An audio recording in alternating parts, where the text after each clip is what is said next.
শুভ সকাল আমার প্রিয় বন্ধুরা, তোমরা সবাই কেমন আছো? আশা করছি সবাই খুব ভালো আছো আর আমরাও সবাই ভালো আছি। আজ হচ্ছে বুধবার আর এখন বাজে সকাল 10টা। তোমাদের সবাইকে সাথে নিয়ে আজকে আরেকটি নতুন ব্লগ আমি স্টার্ট করছি। আশা করছি তোমাদের সবার ব্লগটা ভালো লাগে।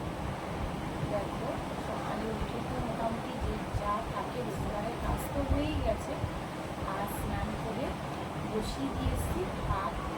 আর আজকে আর যেন প্রতিযোগিতা হয়নি, কারণ আমাদের তো কালকে রাত্রেই ছেড়ে গেছে, শাশুড়ি তুলে দিয়েছে, তাই আমাকে বলে তোমাকে আর আজকে দিতে হবে না, আমি দিয়ে দেবো। আর এদিকে দেখো, আমি নিয়ে বসে গেছি চা। আন্টিকে 1 কাপ চা করে দিলাম আর আপনার জন্য করে দিলাম 1 কাপ চা। আর ছোটো ছেলেকে একটু ছাপু করে দিয়েছি, ও খেয়ে নিয়েছে। আর ভাতটা বসিয়ে দিয়েছি। কালকে কিছুটা ডাল রয়েছে, তা ভাবছি সেটা একটু গরম করে দেবো। আর দেখি ছেলেরা সকালের দিকে কী খায় সেগুলি রেডি করবো। তা আগে চলো একটু চাটা খেয়ে নিই। চাটা খেয়ে তারপরে আবার আসি। তোমরা দেখতে থাকো আর আমার পাশে থাকো। তো চা খেয়ে সোজা চলে এলাম কিচেনে। একটু কালো জিরে আর কাঁচা লঙ্কা ফোড়ন দিয়ে কুমড়ো আলুর তরকারিটা বসিয়ে দিচ্ছি। আর চা খাওয়ার আগেই কিন্তু তরকারিটা কেটে গেছিলাম। আজকে করব হচ্ছে ছোলা দিয়ে, অনেক দিন ধরেই ভাবছিলাম, তাই কালকে রাত্রে একটু ভিজিয়ে রেখেছিলাম। এই কুমড়ো আলুর তরকারি কিন্তু একটু রুটি বলো, পরোটা বলো, লুচি বলো, সাথে কিন্তু খুব ভালো লাগে। আর এদিকে তোমার টেবিলটাও একটু পুছে নিলাম। টেবিলটা তোমার সকালের দিকে একদমই সময় পাইনি পুছতে। আর এই তোমার স্ট্যান্ডগুলি যেগুলি ভাত তরকারি রাখি সেগুলো একটু ধুয়ে নিলাম। কুমড়ো আলুর তরকারি ছোলা দিয়ে দেখো পুরো রেডি। এবার তোমাদের দাদা ভাইয়ের টিফিনটা এবার রেডি করে নেব। আর এই সাদা কন্টেনারগুলি করেই কিন্তু ওকে দিই, তোমাদের আগে বলেছি। এই ভালো তোমার টিফিন বক্স দিলে হারিয়ে ফেলে, তার দরকার নেই, থাক এগুলির মধ্যে করেই ওকে দিয়ে দিই। এবারে যত ইচ্ছা তুমি হারাও, কোনো ব্যাপার না, এগুলি তো ঘরে মোটামুটি সবারই থাকে। আর সবারই বলতে আমি জানো তো কোনো কোনো জায়গা দিয়ে প্রসাদ তোসাদ দিলে এগুলিকে একটা প্লাস্টিক করে আলাদা রেখে দিই। শাশুড়িও তাই করে, কারণ তোমাদের দাদা ভাইয়েরই তো লাগে, আমাদের তো আর লাগে না। এই টিফিন কৌটো করে দিতে হয় রুটিগুলি। চলো বন্ধুরা, ছেলে কিন্তু এই মাত্র স্কুলে বেরিয়ে গেল। এখন তোমার 12টা 15 মতন বাজে। আর এদিকে দেখো, বেড ঠেড কিন্তু কিছুই ক্লিন করতে পারিনি, সব পড়ে আছে। আজকে তোমাদের দাদাভাই একটু দেরিতে উঠেছে, যার জন্য এরকমভাবে পড়ে আছে। নালে কিন্তু আমি বাসি বিছানা তোমাদের আগেই বলেছি ফেলে আমি রাখি না। যতটা পারি ঘরের কাজটা তাড়াতাড়ি করার চেষ্টা করি, কিন্তু কি করব, এখন ঘরের লোক যদি শুয়ে থাকে তাকে তো আর টেনে হিজড়ে তুলতে পারবো না যে উঠে পড়ো আমি ঘর পরিষ্কার করবো। তা সে যখন তার মর্জি সে উঠবে, তাকে আর ডেকে ডেকে তো আর আমি ওঠাতে পারবো না। তা কি করব, তাই ওই দিকটাই করছিলাম। ভাত ফাতগুলি করেছি, তারপর তো তোমাদের দাদাভাইয়ের টিফিন, রুটি তরকারি, ছেলে কি খেয়ে যাবে, একটু ভাত ডাল এই সমস্তই করে দিয়েছিলাম। তা দেরি হয়ে গেছে, এখন ছেলে বেরিয়ে গেল।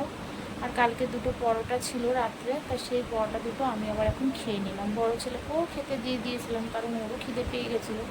12টা 15 মানে অনেকটাই বেলা হয়ে গেছে, তাই ভাবলাম আগে ওকে খেতে দিয়ে আমিও খেয়ে নিই দুটো পরোটা খেয়ে তারপরে এই এখন বেডশিটগুলি ক্লিন করব। আর ছেলেকে আজকে আর টিফিন একদমই দিইনি বলতে শুধু বিস্কুট কিনে দিয়ে দিয়েছি। কালকে জানো তো চাউমিন দিয়েছিলাম, অর্ধেক চাউমিন খেয়ে অর্ধেকটা রেখে দিয়েছি। আর আমি আর একদম রাত্রিবেলার দিকে ওর টিফিনটা চেকই করিনি, ভুলে গেছি। সকালবেলা যেই টিফিন বক্সটা বার করেছি, যে টিফিনটা বক্সটা মানে ধুয়ে ওকে টিফিন দেবো, দেখি অর্ধেক খেয়ে অর্ধেক ফেলে দিয়েছে। আমি কী হলো তুই ফেলেছিস কেন? বলছে মা গরমে খেতে ইচ্ছা করছে না। এবার কী বলবো বলো, এত কষ্ট করে গরমের মধ্যে দাঁড়িয়ে দাঁড়িয়ে যদি টিফিনগুলি রেডি করে দিই, তারপরে যদি সেই জিনিসগুলি না খায় কেমন লাগে বলো তো। তা কী করব, তা আজকে আর বলেছি তোকে আর আজকে টিফিন করে দেবো না, আগে বলেছি জানো তো, তাই শুধু বিস্কুট দিয়েছি। তা ওই নিয়েই চলে গেছে। আর এখন আর কী করবো, চলো তাহলে তোমরা দেখতে থাকো, আমি বেডশিটগুলি ক্লিন করে নিই। এবার তোমার বেডটা ক্লিন করব। বালিশগুলি সব দেখো একটু গুছিয়ে রাখছি, গুছিয়ে টুছিয়ে তারপরে তোমার বেডটাও ক্লিন করে নেব। আর এই চাদরটা, একটা চাদর কিন্তু আমার বেডে সব সময়ের জন্য থাকে। তোমাদের দাদাভাই রাত্রিবেলা যখন এসি চালাই তখন কি করে জানো তো, অর্ধেক রাত্রিরে বলবে আমার খুব ঠান্ডা লাগছে, এসি বন্ধ করে দিই তাও বলবে ঠান্ডা লাগছে। তাই একটা করে চাদর তোমার দিয়ে রাখি, লাগুক চাই না লাগুক তোমার পায়ের কাছেই থাকে। কারণ একদম যখন দেখবে ঘুমটা চলে আসে তখন যদি তোমাকে বলে যে একটু চাদর দাও বা বালিশ দাও, তখন কিন্তু ঘুম একবার ভেঙে গেলে আর ঘুম হয় না। তাই তোমাদের দাদাভাইকে বলে দিয়েছিলাম যে তোমার যদি ঠান্ডা লাগে তাহলে তুমি চাদরটা নিয়ে নিও, আমাকে কিন্তু ডাকবে না। আর একবার যদি তোমাদের দাদাভাই আমাকে ডেকে দেয় না গো, আর সেদিনকার সারা রাত আর ঘুমই হয় না। তাই ওই পায়ের কাছেই একটা করে চাদর রেখে দিই। আর এদিকে দেখো ঘরের কিন্তু সমস্ত কিছু পুছিয়ে পাচ্ছে, ঘরটা কিন্তু পরিষ্কার করে দেখো একটু ঝাড় দিয়ে নিলাম। আর ওদিকে ডাইনিংয়ের কাজগুলোও কিন্তু করে নিয়েছি, করে ঠোরে তারপরে দেখো জামা কাপড়গুলো একটু গুছিয়ে নিচ্ছি। আর এদিকে বড় ছেলে দেখো বসে আছে আর কথা বলছে। ওদের আবার স্কুলে একটু কল খারাপ হয়ে যাওয়াতে এখন আবার স্কুল ছুটি দিয়েছে, বলছে অনলাইনে ক্লাস হবে। তো অনলাইন ক্লাস এখন না, একটু পরেই আরম্ভ হবে। এখন ওর তোমার ফোনের মধ্যেই আমি লিঙ্ক ঠিঙ্ক পাঠিয়ে দিই, কারণ আমার ফোনের মধ্যেই ওর লিঙ্কগুলি থাকে, কিন্তু এখন ওর ফোনে আমি পাঠিয়ে দিয়েছি। ঘরের কাজ টাজ করে দেখো আবার চলে এলাম রান্নাঘরে। এদিকে তোমাদের দাদাভাই নিয়ে এসছে আজকে মাটন আর তোমার কলমি শাকটা একটু ভাজা করব, আর হচ্ছে তোমার মাটনটা রান্না করব। আলুগুলি দেখো আগে একটু ভেজে নিচ্ছি, তারপরে তো তোমার একটু তোমার তেজপাতা আর একটু পেঁয়াজ ভেজে দেখো এই মশলাগুলি দিয়ে দেব, দিয়ে ভালো করে একটু কষিয়ে নিয়ে ওদিকে পেঁয়াজ আদা রসুন তো সব দিয়েছি, দিয়ে ভালো করে কষিয়ে মাংসটা দিয়ে দেব। এর মধ্যে কিন্তু একটা টমেটো পেস্টও দিয়েছি। ভালো করে কষিয়ে তারপরে তোমার প্রেসারে দিয়ে দেব। একদম মাটনটা করেছিলাম পাতলা ঝোল, বেশি গাঢ় করিনি, কারণ যা গরম পড়েছে বেশি তেল মশলাটাও খাওয়া মনে করি উচিত না। আবার না খেলেও তো হয় না, তাই না? খেতে তো সবারই ইচ্ছা করে, একটু আধটু না খেলেও হবে না। তাই আজকে ভাবলাম একটু পাতলা করে ঝোল করি। আর ওদিকে তোমার কলমি শাকটাও ভেজে নেব। আর দেখো মাটনটা পুরো রেডি, একদম পাতলা করেছি। একদিকে আলু রেখেছি আর একদিকে তোমার রেখেছি মাংসগুলি। দেখো বন্ধুরা কি কি রান্না করলাম। এটা হচ্ছে কলমি শাক ভাজা, এটা হচ্ছে কুমড়ো আলুর তরকারিটা সকালে এটার মধ্যেই রেখে দিয়েছি, কারণ একটুখানি তো তাই এটার মধ্যেই রয়েছে। এটা হচ্ছে আমডালটা, মানে আমডালটা আর এটা হচ্ছে তোমার তো দেখালাম এটা আলাদা রেখেছি আলুটা। এটা হচ্ছে মাংস, মানে আলু আলাদা দিয়ে রাখি, আবার মাংসগুলো আলাদা রাখি, কারণ যখন তোমার তুলতে দিই তখন একটু অসুবিধা হয়ে যায়। আলু থেকে মাংস তুলতে গিয়ে আলুটা তুলতে গেল, আবার আলু থেকে মাংস, তাই তোমার এরকম আলাদা আলাদা। এটা হচ্ছে একটু ডাল করেছি, সাথে মাংস রয়েছে আর টকটার জন্য একটু আলাদা আলাদা।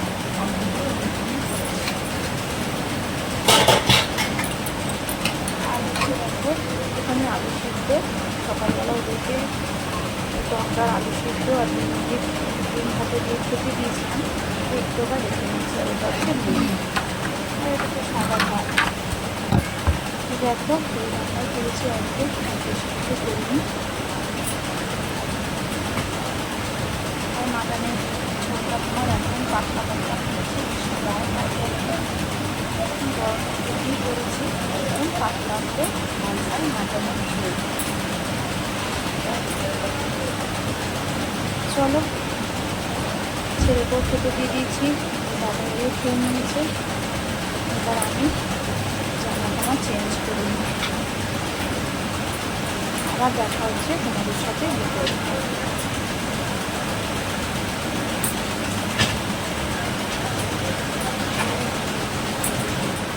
সন্ধ্যা আমার প্রিয় বন্ধুরা, দেখো আজকে একটু দুধ চা খাবো। চাটা হয়ে গেছে, ওদিকে বড় ছেলে গেছে তোমার কোচিংয়ে, আর ছোটো ছেলেকে পড়াতে বসাবো। কালকে কিছুটা কিন্তু চাউমিন করা ছিল, সেটা ছিল ফ্রিজে, তা ওটা ভেবেছিলাম তোমার দুপুরের দিকে একটু খেয়ে নেব, দুপুরে না সকালের দিকটা একটু খেয়ে নেব। তোমার কালকে বললাম না তোমাদেরকে যে দুটো পরোটা ছিল, একটা পরোটা দুটো খেয়েছি, তার খেতেই ভুলে গেছি। হ্যাঁ, এখন সন্ধ্যাবেলায় ফ্রিজটা খুলে দেখছি তোমার চাউমিনটা পুরো ভালো আছে। এবার ছোটো ছেলে দেখে বলছে মা তাহলে চাউমিনটা আমাকে গরম করে দাও, আমি খেয়ে নেবো। বললাম খাবি, আবার যদি একটু খারাপ হয়, কারণ কালকের জিনিস তোমাদের বলি না, বাসি জিনিস চট করে আমি ছেলেদের দিতে চাই না। বড়ো ছেলেকেও দিই না, ছোটো ছেলেকেও দিই না, আমরা খেয়ে নিই। তাই এবার বলতে দাও না, তাই দেখলাম খুব খারাপ ভালো আছে, তাই ছেলেকে দিয়েছি গরম। আর বড়ো ছেলে প্রথম থেকে আসতে রুটি করে দিতে পারি, একটু রুটি করে দেবো, ওই রুটি করে আমার খাচ্ছি কাটা দিচ্ছি। এটা লুচিটা কাটি বাইরে থেকে নিয়ে এসছি, আমাদের বলছি ছিল কাটা লুচি করে কালকে অল্প কথা বেশি না, 3-4 মতন দিয়েছি, দিয়ে খেয়েছি। আর তো ঘরে কাটলে লুচি সেরকম কেউ খায় না, তো একটা আজকে দেখলাম অনেকগুলো হয়ে গেছে, কালকে খুব ভালো লেগেছে যে আজকে আর এদিকে